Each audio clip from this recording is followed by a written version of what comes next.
في عميل دلوقتي في اللحظة اللي احنا فيها دي بيفتح جوجل وبيكتب أنا عايش شاليه في الساحل أو في راس الحكمة، بس في الغالب مش هيلاقيك، لأن اللي بيظهر وقت البحث هو اللي بياخد البيعة. العميل اللي بيشتري بجد بيدخل جوجل وبيدور بنفسه وعنده ثقة كاملة في النتائج الأورجانيك. غيابك عن النتائج دي معناه إنك بتسيب المبيعات دي تروح جاهزة للمنافس بتاعك. ده الوقت المناسب إنك تقلل ميزانية الإعلانات وتبدأ تشتغل على النتائج الأورجانيك. يعني إيه؟ يعني تبقى موجود في الصفحة الأولى وقت ما العميل أخد نية الشراء وبيدور عشان ياخد القرار. في شهرين 2 بس اشتغلنا على موقع عقاري بيبيع في الساحل الشمالي منطقة راس الحكمة. قدرنا إن احنا نتصدر في 98 كلمة بحثية، جبنا من وراهم 1600 زيارة شهرية من غير أي إعلانات. احنا حولنا نتائج البحث في جوجل لمصدر ثابت للليدز. انت كمان لازم تتصدر نتائج البحث وتكون انت الاختيار الأول قدام العميل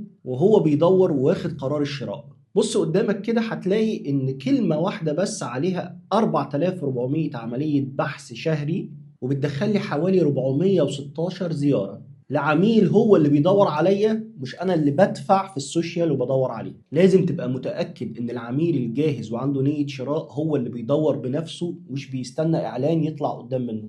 انت متخيل حجم المبيعات اللي هتحققها طول الموسم لو قدرت تتصدر في كل الكلمات اللي تخص مشروعك في المنطقة اللي انت بتبيع فيها؟ اخيرا بقى، الاعلانات المدفوعة مهمة، بس مش لازم تكون هي المصدر الوحيد للليدز. ليه؟ عشان ما تفضلش دايما تدفع عشان تبيع. بمجرد ما تتصدر نتائج محركات البحث هتحس بفرق كبير في جودة الليدز وهتقفل اكتر. ابدأ خد خطوة دلوقتي وابعت لي كلمة ليدز وموقع شركتك، وهقول لك تشتغل على كلمات ايه تجيب مبيعات.